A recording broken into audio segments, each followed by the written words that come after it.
In this video, I want to discuss the one trait or the one skill set that every manager or supervisor should possess.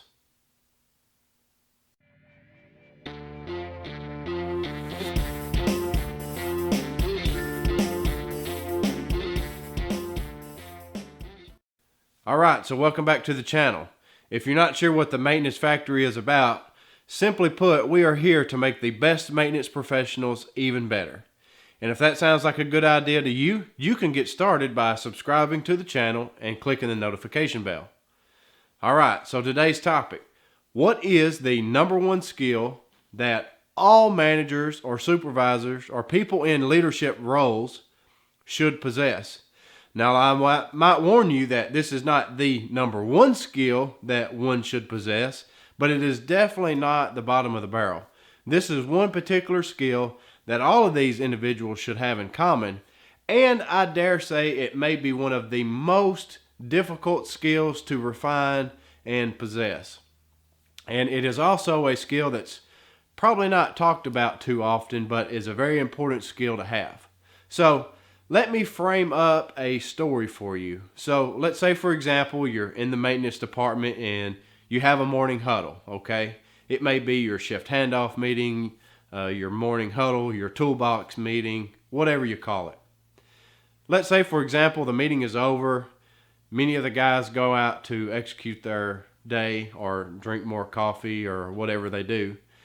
And then you have a small group, say 5 or 6 individuals that hang around after the meeting every day. And then let's say there's one individual that hangs out later after the meeting, and he's hanging out in the office space, gaining a permit from maybe, say, a supervisor or planner or somebody. And as he's filling out this permit for the guy to go off and work, let's say in comes a engineer or a member of another department, and then this person starts to communicate with your maintenance guy and take the viewpoint of the manager, supervisor, or whatever leadership position is in that department that's basically in control of the maintenance group. So put yourself in his shoes. You've still got one man here that is waiting on a permit, and then you have another member from a different team that walks in to have a conversation with this guy. And it becomes pretty apparent from the beginning of the conversation that your maintenance tech has an agenda for the day or maybe tomorrow, and this engineer from the other department has a different outlook or different perspective or maybe a different view of the expectations for today or for some work that's to take place later in the week. And so what begins to happen is there's an argument that spawns out of control. Maybe the engineer keeps his cool, he's calm and collected, and maybe your guy shows his true colors just a little bit. And this skill that I'm about to speak of is very important in these matters. So what is this skill? This skill is something that is able to take a hostile situation and diffuse it rather quickly. And the importance of that is probably far greater reaching than you may realize. And you may be thinking, well, why is this so important? Well, let me start off by saying this. Let's say, for example, you have that exact scenario that I've just laid out, and you have other members in the room that observe this conversation and this behavior that is probably not acceptable. It's definitely not professional, and it does not foster a healthy working environment. And then you have these other people that bear witness to this, and really what happens is if you are a supervisor or a manager, maybe you're the leader of the group, and you do not take appropriate measures to diffuse that situation, then it's going to become a huge distraction for other team members in the department. And eventually what's going to happen, if this behavior is deemed acceptable because you don't diffuse the situation, then what's going to happen is that's going to set the tone for other members of your department, And then that culture is going to then grow into something that is very harmful and is very detrimental to your department. So let's take a look at the scenario. So if you are a manager or supervisor, like I said, and you witness this event that takes place, the worst thing that you can do is sit there and be silent and simply observe your surroundings. That is the absolute worst thing you can do. Now, my personal opinion, the first thing that you should do is take notice, make sure that your employee is very aware that you've noticed his behavior. And then what I would do is invite this person to a more private location, say offline from the meeting area. Maybe it's your own private office or someone else's office in the space. Or maybe you step right outside the meeting area and you say, all right, Jim Bob, you have crossed the line, so to speak, and I'm not going to write you up, but I do want to make you aware that the behavior that you just expressed towards another peer or another individual in the company is inappropriate, and I do not appreciate it, and that is not the type of behavior that I expect from you or this department. Now, there's two parts to this. The first part is just as what I described. Take immediate action. Take this person offline in a private setting. Try not to belittle them amongst the group. Take them outside of the setting. Tell them what your expectation is. And now what you've done is you've established a boundary line of what's acceptable and what's not acceptable. Now, the second part to this is keep in mind in the back of your head that something has triggered this person's behavior. Something has triggered this person's emotions.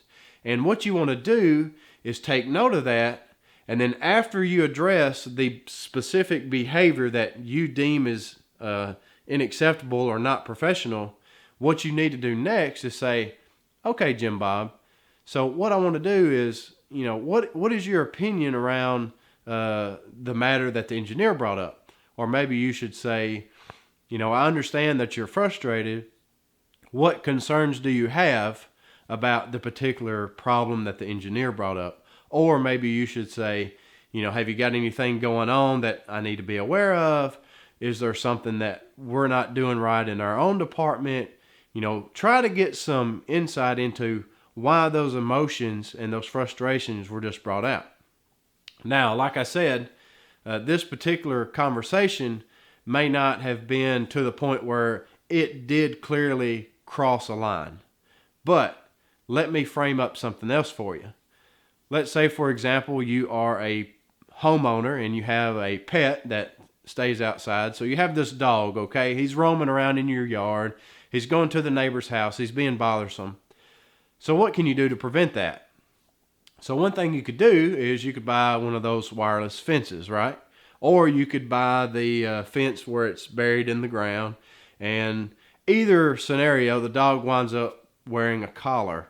And what this collar does is it will give the dog a shock whenever it crosses that line, that clear defined line. Now, why is that important and why am I making this analogy?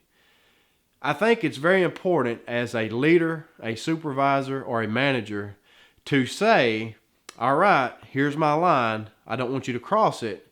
But before that line ever gets crossed, just like the dog collar, once the dog gets near that boundary, not crossing it, but near it, once the dog gets near the boundary, it will be alerted. Either the collar will make a beeping noise or the collar will vibrate, and it is alerting the dog that, hey, you are about to cross this boundary. And that's a bad thing. The dog associates that with something bad. You need to teach, or you need to express to your employees that, hey, you didn't cross a line, but you're about to. And my honest opinion, that is the perfect time to start addressing issues before they come a verbal warning or a written warning, or, worse, they turn into a performance improvement plan, or maybe they turn into an immediate termination. you need to understand what your boundaries are in your organization and in your department. And then you need to be alert to the fact that, people are really approaching this boundary, and then you need to cut it off. You need to diffuse the situation, take the people out of context, address the issue one-on-one personally. And then, like I said, the second part of that is to ask questions. Why do you feel this way? Where is this emotion coming from?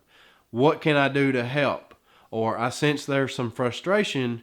What could we do to make this situation better? Or what is your concerns today? Or, what's on your mind lately? So just be conscious of the fact that people don't necessarily have to cross a line for you to address the issue and diffuse the situation.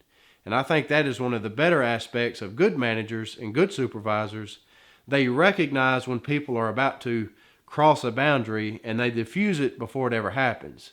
And then repetitively doing that over time on a consistent basis, then you start to really manage your group, and then they really start to understand the expectations of what you believe is acceptable and what the corporation or the organization deems as acceptable.